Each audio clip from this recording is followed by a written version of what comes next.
Hello, this is That GTA Fan 720 with a review of the Xbox 360 video game console. Most of you are familiar with this. In fact, all of you should be familiar with this system. Now, the Xbox 360 was released in November 22nd, 2005. This was almost a decade ago as of now, and which is kind of a big reason why I want to look back on it, because this is probably the most important console of the decade.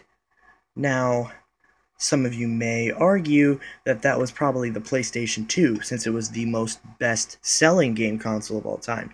But the Xbox 360 had many amazing revolutions that helped it keep the entire generation alive for an extra 3 years beyond its normal lifespan, as well as the amazing game library that it came with and is still getting to this day. There are thousands of games available for this.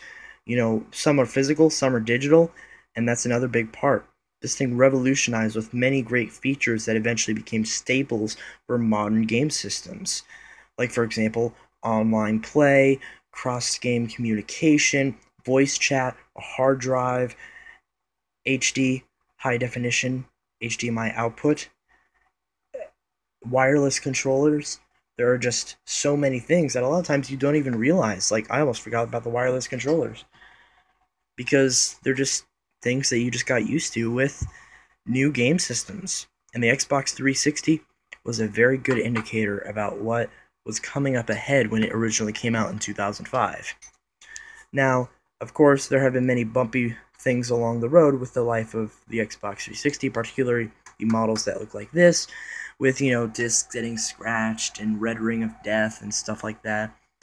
But despite these flaws, the 360 was able to remain successful and profitable, which is a very good thing if you think about it, because this system was almost not even really supposed to happen. The original Xbox was pretty much just a one-time thing, and eventually it became successful and they decided to release a new version of it. Microsoft would have just been done after the original Xbox. And now look where they are today. They're one of the biggest names in gaming. Which is kind of weird because Microsoft, early on, people didn't really think of Microsoft as a game console maker. Early on, it was just, just stuff like Windows and, computers and stuff like that. But to be honest, in fact, I have a Windows sticker. Can't really see that. Yeah, Windows 98. But the point is that this console was just revolutionary for its time. Let's look at the dashboard, shall we? Now, this UI changed over the years, originally starting off with the dashboard known as the blades, and eventually in 2009 to more kind of be geared towards the Windows Media Center, kind of being a ultra precursor to Windows 8, especially with this new dashboard, was the NXE. And of course, they had the Kinect supported dashboard. Then they had an earlier version of this, and then they eventually got to the current dashboard, which looks a lot like Windows 8. Now looking back on it. Of course, this is a very good feature to recognize about the 360 is that, unlike many previous consoles, this one really touted, at least later on, that you didn't just have to be a game console that just played games. Like here, if we just look straight on the dashboard, the first thing you see movies, you see ads for digital games, you see TV, music, applications, all kinds of stuff from, music and TV, sports, whatever.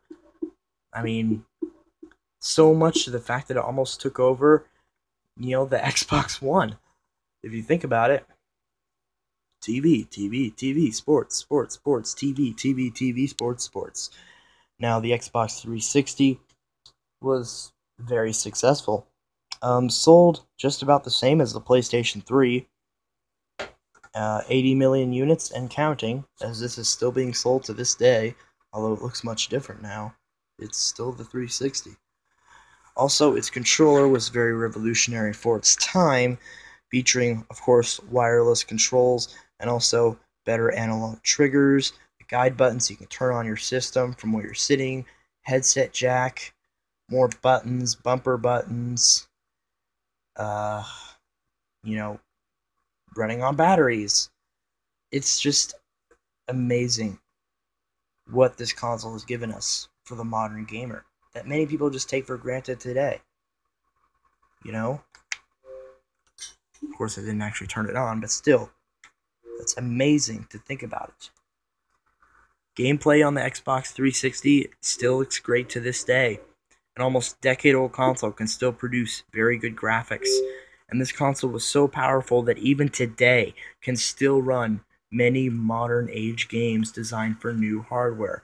Granted, they are very poorly optimized and run at very low frame rates and resolutions, but they still run, which is a testament for how great this thing is. Not to mention, it was pretty much the first official supporter of high-def games, all native high-def games.